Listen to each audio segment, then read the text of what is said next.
ನಮಸ್ಕಾರ. GTV news ಕನ್ನಡಕ್ಕೆ ಸ್ವಾಗತ. ನಾನು ನಿಮ್ಮ ವೆಂಕಟೇಶ್. ಮಾಗಡಿ ಪಟ್ಟಣದ ನ್ಯಾಯಾಲಯಗಳ ಸಂಕೀರ್ಣದಲ್ಲಿ ನೂತನವಾಗಿ ನಿರ್ಮಿಸಿರುವ 2ನೇ ಮಹಡಿಯ ನ್ಯಾಯಾಲಯಗಳ ಉದ್ಘಾಟನಾ ಸಮಾರಂಭವನ್ನು ಆಯೋಜಿಸಲಾಗಿತ್ತು. ಈ ಕಾರ್ಯಕ್ರಮವನ್ನು ಕರ್ನಾಟಕ ಉಚ್ಚ ನ್ಯಾಯಾಲಯದ ನ್ಯಾಯಾಧೀಶರು ಹಾಗೂ ರಾಮನಗರ ಜಿಲ್ಲಾ ಆಡಳಿತಾತ್ಮಕ ನ್ಯಾಯಾಧೀಶರಾದ ಪ್ರದೀಪ್ ಸಿಂಗ್ ಯರೋರ್, ರಾಮನಗರ ಜಿಲ್ಲಾ ಮತ್ತು ಸತ್ರ ನ್ಯಾಯಾಧೀಶರಾದ BN ರೇಣುಕಾರವರುಗಳು ಟೇಪ್ ಕತ್ತರಿಸುವುದರ ಮೂಲಕ ನೂತನ ನ್ಯಾಯಾಲಯದ ಕಟ್ಟಡವನ್ನು ಲೋಕಾರ್ಪಣೆ ಮಾಡಿದರು. ನಂತರ ವೇದಿಕೆ ಕಾರ್ಯಕ್ರಮವನ್ನು ಕರ್ನಾಟಕ ಉಚ್ಚ ನ್ಯಾಯಾಲಯದ ನ್ಯಾಯಾಧೀಶರು ಹಾಗೂ ರಾಮನಗರ ಜಿಲ್ಲಾ ಆಡಳಿತಾತ್ಮಕ ನ್ಯಾಯಾಧೀಶರಾದ ಪ್ರದೀಪ್ ಸಿಂಗ್ ಯರೂರ್, ರಾಮನಗರ ಜಿಲ್ಲಾ ಮತ್ತು ಸತ್ರ ನ್ಯಾಯಾಧೀಶರಾದ BN ರೇಣುಕಾ, ಕರ್ನಾಟಕ ರಾಜ್ಯ ವಕೀಲರ ಪರಿಷತ್ ಅಧ್ಯಕ್ಷ ಮಿತ್ತಲ್ ಕೋಡ್, ಬೆಂಗಳೂರು ವಕೀಲರ ಸಂಘದ ಅಧ್ಯಕ್ಷ ದೀಪಕ್ ಸುಬ್ಬಾರೆಡ್ಡಿ, ತಾಲೂಕು ವಕೀಲರ ಸಂಘದ ಅಧ್ಯಕ್ಷ R ಸುರೇಶ್, ಉಪಾಧ್ಯಕ್ಷ ರಾಚಯ್ಯ, ಪ್ರಧಾನ ಕಾರ್ಯದರ್ಶಿ ಅನಿಲ್ ಕುಮಾರ್, ಜಂಟಿ ಕಾರ್ಯದರ್ಶಿ ಸಹನಾ ಪಂಡಿತ್, ರಾಮನಗರ ಜಿಲ್ಲಾ PW ಎಕ್ಸಿಕ್ಯೂಟಿವ್ ಇಂಜಿನಿಯರ್ ಶಂಕರ್ ಅವರುಗಳು ದೀಪ ಬೆಳಗಿಸುವುದರ ಮೂಲಕ ಕಾರ್ಯಕ್ರಮಕ್ಕೆ ಚಾಲನೆ ನೀಡಿದರು.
ಕರುನಾಡ ದೀಪ ಸಿರಿನುಡಿಯ ದೀಪ ಒಲವೆತ್ತಿ ತೋರುವ ದೀಪ ಹಚ್ಚೇವು ಕನ್ನಡದ ದೀಪ ಹಚ್ಚೇವು ಕನ್ನಡದ ದೀಪ ಬಹುದಿನಗಳಿಂದ ಮೈಮರೆವೆಯಿಂದ ಕೂಡಿರುವ ಕೊಳೆಯ ಕೊಚ್ಚೇವು ಎಲ್ಲೆಲ್ಲಿ ಕನ್ನಡದ ಕಂಪು ಸೂಸಲು ಅಲ್ಲಲ್ಲಿ ಕರಣ ಚಾಚೇವು ನಡುನಾಡೆ ಇರಲಿ ಗಡಿನಾಡೆ ಇರಲಿ ಕನ್ನಡದ ಕಳೆಯ ಕೆಚ್ಚೇವು.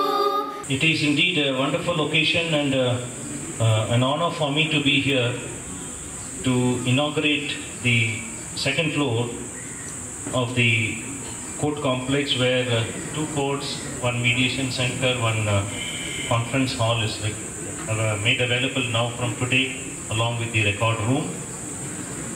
In fact, I must tell this is my second tenure as the administrative judge. Briefly, I was earlier administrative judge for Ramnagaram, but I could not, though this was in the mind to do this program and inaugurate and have the construction of other buildings in the Ramnagaram district. I could not fulfill it, but thankfully by God's blessings and all your wishes and prayers, this has come true today. So thanks to all of you and the members of the association who have struggled hard to get this inaugurated and the hall to be functioning today. The second floor coming up today, which you make use of the mediation center also, which now is going to improve the litigation and curtail the litigation in the court.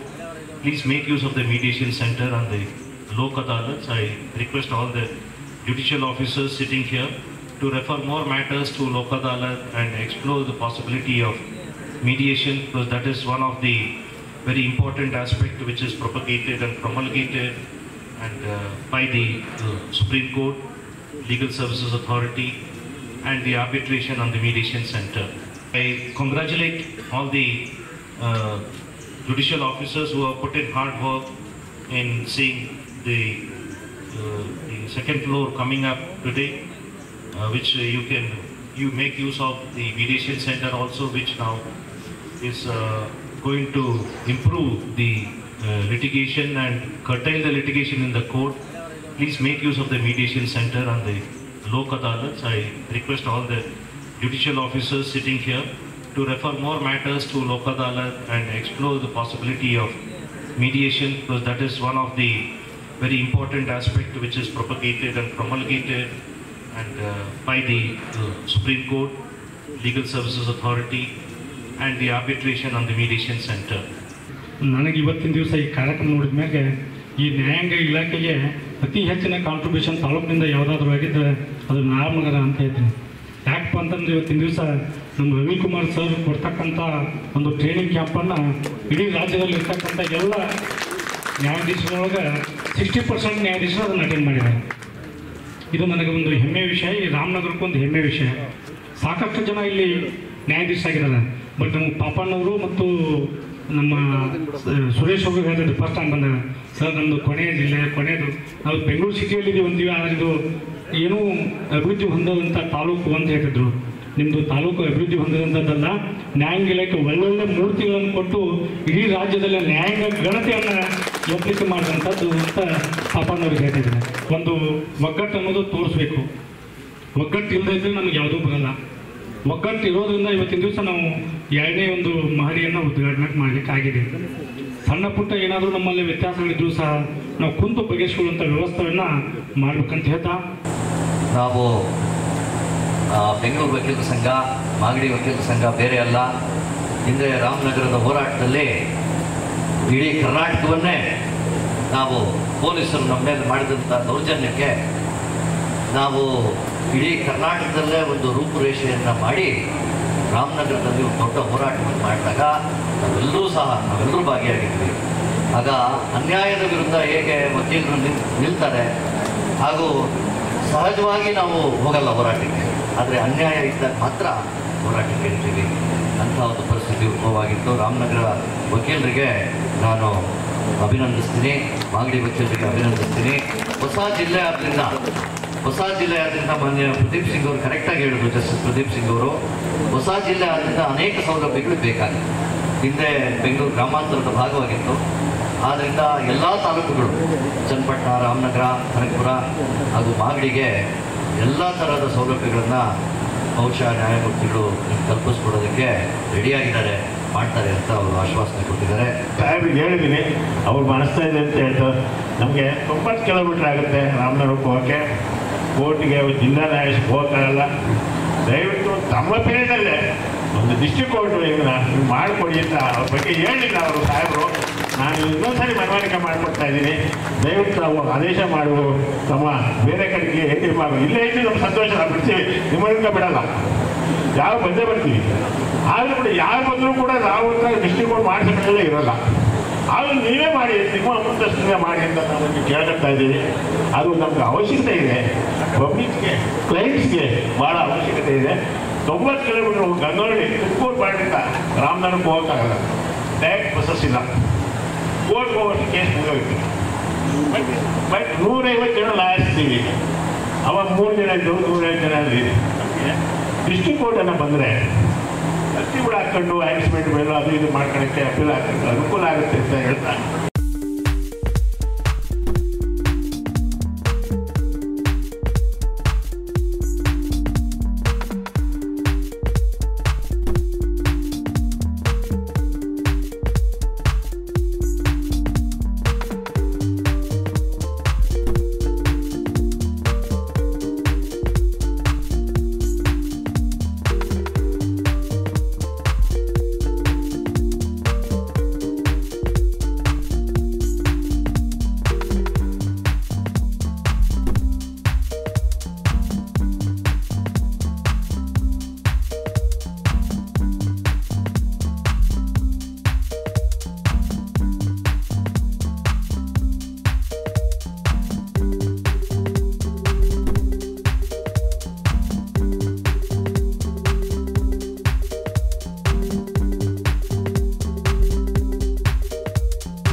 Magadi taluk ಐತಿಹಾಸಿಕವಾಗಿ ಮತ್ತು ಸಾಂಸ್ಕೃತಿಕವಾಗಿ ಅತ್ಯಂತ ಶ್ರೀಮಂತವಾಗಿದ್ದು ಬೆಂಗಳೂರು ಸಂಸ್ಥಾಪಕ ಶ್ರೀ ಕೆಂಪೇಗೌಡರು ಜನಿಸಿದ ಪುಣ್ಯಭೂಮಿಯಾಗಿದ್ದು ಮಾಗಡಿಯ ಪ್ರತಿಯೊಂದು ಸ್ಥಳಗಳಿಗೂ ತನ್ನದೇ ಆದ ಇತಿಹಾಸ ಮತ್ತು ಪರಂಪರೆ ಇದೆ.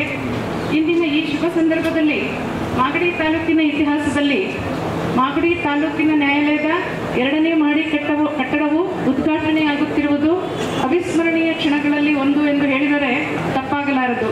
ಮಾಗಡಿ ನ್ಯಾಯಾಲಯವು ಸುಸಜ್ಜಿತ ಕಟ್ಟಡವಾಗಿ ನಿರ್ಮಾಣಗೊಂಡಿದ್ದು ಇದರಲ್ಲಿ ಆಧುನಿಕ ತಂತ್ರಜ್ಞಾನ ಮತ್ತು ಸೌಲಭ್ಯಗಳನ್ನು ಒಳಗೊಂಡಿದ್ದು ಮಾಗಡಿ ತಾಲೂಕಿನ ನ್ಯಾಯಾಂಗದ ಇತಿಹಾಸದಲ್ಲಿ ಒಂದು ಹೊಸ ಮೈಲಿಗಲ್ಲು ಸೃಷ್ಟಿಯಾಗಿರುತ್ತದೆ.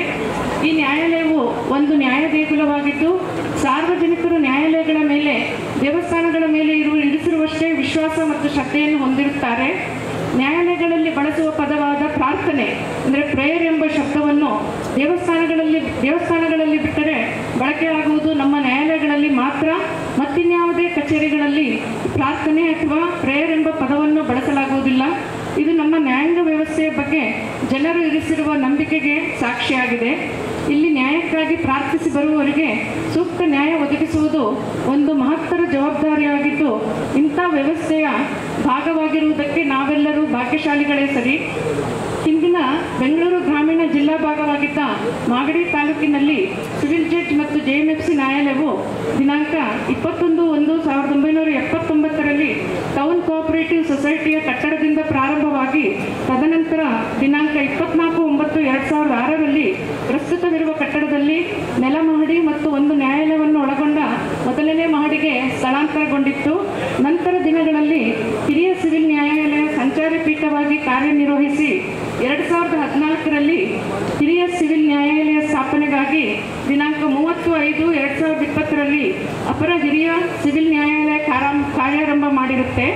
ಹಾಲಿ ಹಿರಿಯ ಸಿವಿಲ್ ನ್ಯಾಯಾಲಯಗಳಲ್ಲಿ 4651 ಸಿವಿಲ್ ವ್ಯಾಜ್ಯಗಳು ಮತ್ತು ಹಿರಿಯ ಶ್ರೇಣಿ ನ್ಯಾಯಾಲಯಗಳಲ್ಲಿ 2416 ಸಿವಿಲ್ ವ್ಯಾಜ್ಯಗಳು ಮತ್ತು 4377 ಕ್ರಿಮಿನಲ್ ವ್ಯಾಜ್ಯಗಳು ಬಾಕಿ ಇದ್ದು ಒಟ್ಟು ಮಾಗಡಿ ತಾಲೂಕಿನಿಂದ ಸೇರಿ ಎಲ್ಲ ನ್ಯಾಯಾಲಯಗಳಿಂದ 11444 ಪ್ರಕರಣಗಳು ಬಾಕಿ ಇರುತ್ತೆ. ಪ್ರಸ್ತುತ ಮಾಗಡಿ ತಾಲೂಕಿನ ವಕೀಲರ ಸಂಘದ ಬೇಡಿಕೆಯಾಗಿರುವ ಜಿಲ್ಲಾ ನ್ಯಾಯಾಲಯದ ಸ್ಥಾಪನೆಯನ್ನು ಗೌರವಾನ್ವಿತ ಕರ್ನಾಟಕ ಉಚ್ಚ ನ್ಯಾಯಾಲಯಕ್ಕೆ ಸಲ್ಲಿಸಲಾಗಿದ್ದು ಮತ್ತು ವಕೀಲರ ಭವನದ ನಿರ್ಮಾಣಕ್ಕೆ ಹಣ ಬಿಡುಗಡೆಯ ಪ್ರಸ್ತಾಪವು ಸರ್ಕಾರದ ಮುಂದೆ ಇದ್ದು ಈ ಎರಡೂ ಬೇಡಿಕೆಗಳು ಅತ್ಯಂತ ಶೀಘ್ರವಾಗಿ ನೆರವೇರಲಿ ಎಂದು ಈ ವೇದಿಕೆ ಮೂಲಕ ನಾನು ಆಶಿಸುತ್ತೇನೆ. ಈ ಎಲ್ಲ ಕಾರ್ಯಗಳು ಕರ್ನಾಟಕ ಸರ್ಕಾರದ ಸಹಕಾರದೊಂದಿಗೆ ಸಾಕಾರವಾಗಿದ್ದು ಸೂಕ್ತ ಮೂಲಭೂತ ಸೌಕರ್ಯಗಳನ್ನು ಒದಗಿಸಿಕೊಟ್ಟ ಕರ್ನಾಟಕ ಸರ್ಕಾರಕ್ಕೆ ಧನ್ಯವಾದಗಳನ್ನು ಅರ್ಪಿಸುತ್ತಾ ನ್ಯಾಯದಾನ ಪ್ರಕ್ರಿಯೆಯಲ್ಲಿ ನೊಂದವರಿಗೆ, ತುಳಿತಕ್ಕೊಳಗಾದವರಿಗೆ, ಬಲಹೀನರಿಗೆ ನ್ಯಾಯವನ್ನು ಒದಗಿಸುವುದು ಘೋಷವಾಕ್ಯವಾದ ಸತ್ಯಮೇವ ಜಯತೆ ನಿಜವಾದ ಅರ್ಥದಲ್ಲಿ ಸಾಕಾರವಾದಂತೆ ಎಂದು ನಾನು ನಂಬಿದ್ದೇನೆ. ನೂತನ ನ್ಯಾಯಾಲಯದ ಕಟ್ಟಡ ಉದ್ಘಾಟನೆಗೊಂಡಿದ್ದಕ್ಕೆ ಮತ್ತೊಮ್ಮೆ ಮಾಗಡಿಯ ಜನತೆ, ನ್ಯಾಯಾಧೀಶರು ಮತ್ತು ವಕೀಲರನ್ನು ಅಭಿನಂದಿಸುತ್ತಾ ಈ ಹೊಸ ಕಟ್ಟಡವು ನವ ಚೈತನ್ಯದೊಂದಿಗೆ ನ್ಯಾಯಾಧೀಶರು, ವಕೀಲರು ಮತ್ತು ಆಡಳಿತ ಸಿಬ್ಬಂದಿಗಳು ಹೆಚ್ಚಿನ ಸಮರ್ಪಣೆ, ಬದ್ಧತೆ ಮತ್ತು ದಕ್ಷತೆಯಿಂದ ತಮ್ಮ ಕರ್ತವ್ಯಗಳನ್ನು ನಿರ್ವಹಿಸುತ್ತಾರೆ ಎಂಬ ಆಶಾಭಾವನೆಯಿಂದ ನ್ಯಾಯದಾನ ಪ್ರಕ್ರಿಯೆಯಲ್ಲಿ ನಿಮ್ಮ ಎಲ್ಲ ಪ್ರಯತ್ನಗಳು ಯಶಸ್ವಿಯಾಗುವಂತೆ ಈ ಮೂಲಕ ಕೋರುತ್ತಿದ್ದೇನೆ.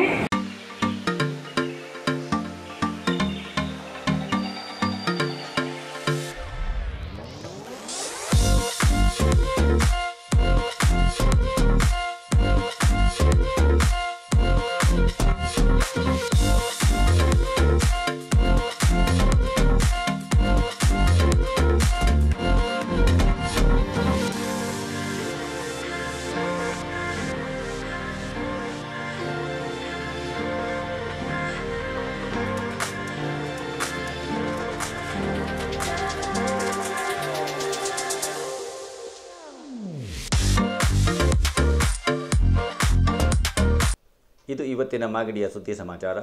ನಿರಂತರ ಸುದ್ದಿ ಸಮಾಚಾರಕ್ಕೆ ವೀಕ್ಷಿಸಿ ನಿಮ್ಮ GTV ನ್ಯೂಸ್ ಕನ್ನಡವನ್ನು. ವಂದನೆಗಳು.